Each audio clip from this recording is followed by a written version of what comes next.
Hi friends, నేను మీ సింధుని. ఇవాళ నేను చేయబోయేది కొబ్బరి చట్నీ ఎట్లా చేస్తానో చూడండి ఫ్రెండ్స్. ఫస్ట్ బాణలు పెట్టుకొని ఆయిల్ వేసుకోవాలి. ఆయిల్ బాగా వేడెక్కిన తర్వాత ఇట్లా ఎండుమిర్చి వేయాలి ఫ్రెండ్స్.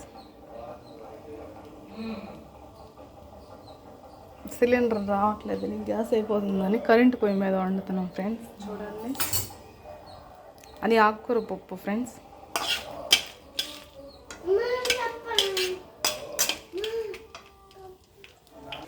చూడండి ఫ్రెండ్స్, ఎండుమిర్చి వేసిన తర్వాత ఇట్లా జీలకర్ర వేసుకోవాలి.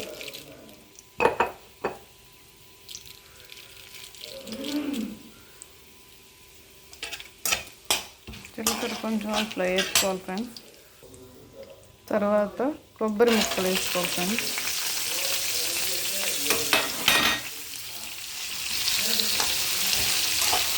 వేసుకొని కొబ్బరి ముక్కలు కూడా కొంచెం బాగా ఫ్రై చేసుకోవాలి ఫ్రెండ్స్. కొబ్బరి బాగా ఫ్రై అయిపోయింది కదా ఫ్రెండ్స్. తర్వాత చింతపండు వేసుకోవాలి. ఇట్లా చింతపండు వేసుకున్నామంటే చింతపండు కూడా ఇందులో కొంచెం ఫ్రై అవుతుంది. చింతపండు కూడా వేస్తాం కదా ఫ్రెండ్స్. మనం ఇప్పుడు వీటన్నీ తీసుకొని ఇట్లా మిక్సీ జార్లో వేసుకొని మిక్సీ పట్టుకోవాలి ఫ్రెండ్స్. జార్లో వేసుకున్నాం కదా, ఇట్లా ఉప్పు వేసుకోవాలి ఫ్రెండ్స్. ఒక స్పూను మీకు తగినంత ఉప్పు వేసుకోవచ్చు. నేనైతే కొంచెం 3 స్పూన్లు వేసాను కదా.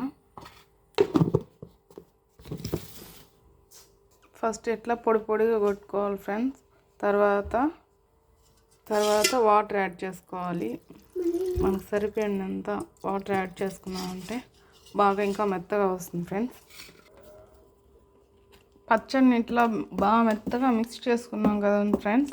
తర్వాత మళ్ళీ బాణల్ని ఇట్లా పెట్టుకొని కొంచెం ఆయిల్ వేసుకొని ఆవాలు కొంచెం,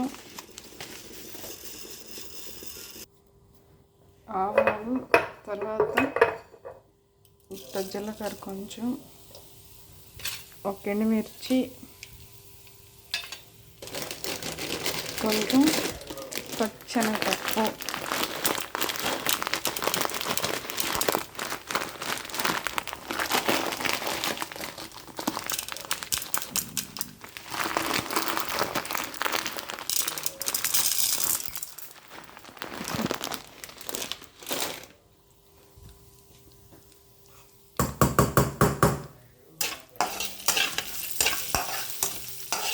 ఇట్లా కలబెట్టుకొని కొంచెం బాగా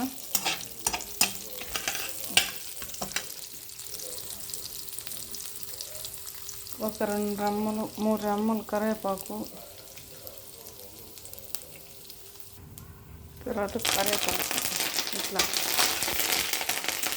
కరివేపాకు బాగా వేయించేసుకొని